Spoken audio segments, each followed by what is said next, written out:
major part of building your business credit, of course, after you establish good personal credit, you in good standing, you don't owe any outstanding balances on credit card, loans, mortgages, car repos, or any of that, is build your business credit, starting with vendors. As you can see, we have multiple vendors. Okay, now hopefully you paying attention because I'm about to drop so many jewels in this. If you apply this method right, you'll be up to 100K in no time. And I'm talking about I ain't hold back no information. It's on you to apply it though. I believe this one Uline, or it could be Granger. Amazon, not sure where this one's from, but once you get the order from these vendors, you'll realize that it's really all a big ripoff. And this one of the hardest parts for me is finding something to buy from these vendors, because one of my business is structured around real estate.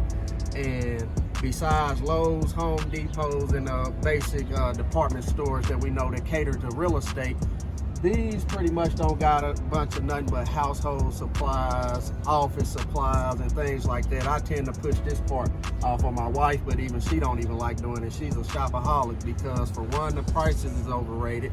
For two, some of the vendors don't even report to your business credit, which is done in Bradstreet, which is your whole purpose of ordering from them, to report. So I said that to say, when you establishing business vendors, you want them to report whatever transactions that you're making with them, the same as with your personal credit.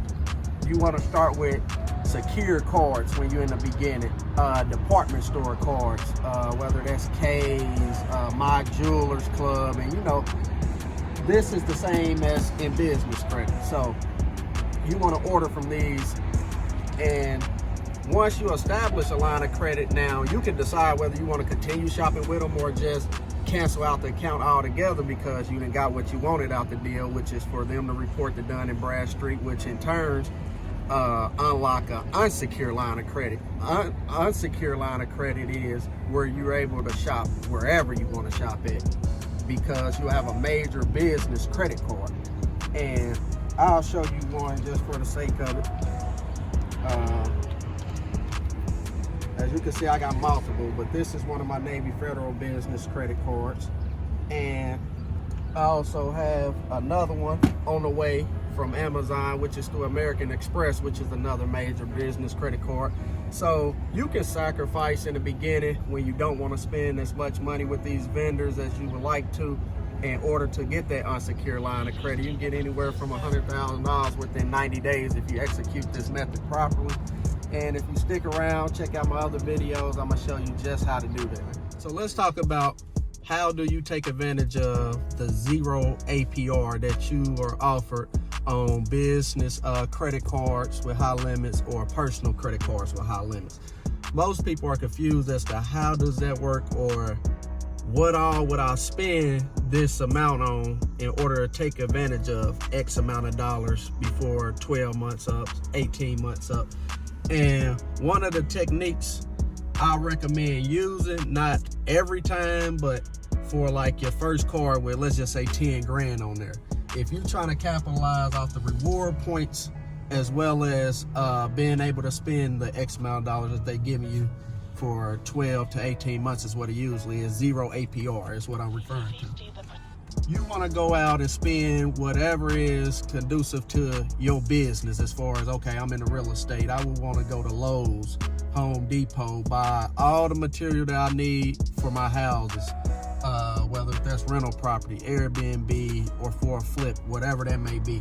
And any excess materials that I have, you will want to return those before your statement balances due. And what that does is credit your account back how much ever it is that you're returning, if not all the material, and receive the reward points still for purchasing it to begin with, and you still gonna get the reward points for the whole total purchase price. And what that would do is, if you had a $10,000 limit and you spent, let's just say $6,500 of that, you will get $6,500 credit back to your account, but you will still get the reward points for spending that $6,500. So, and that works wherever you want to return businesses to, even if you're shopping online. you can return it back to the physical department store that's in your city or whatever, get the reward points still, and get that rewarded back to your account and take advantage of the 0 APR.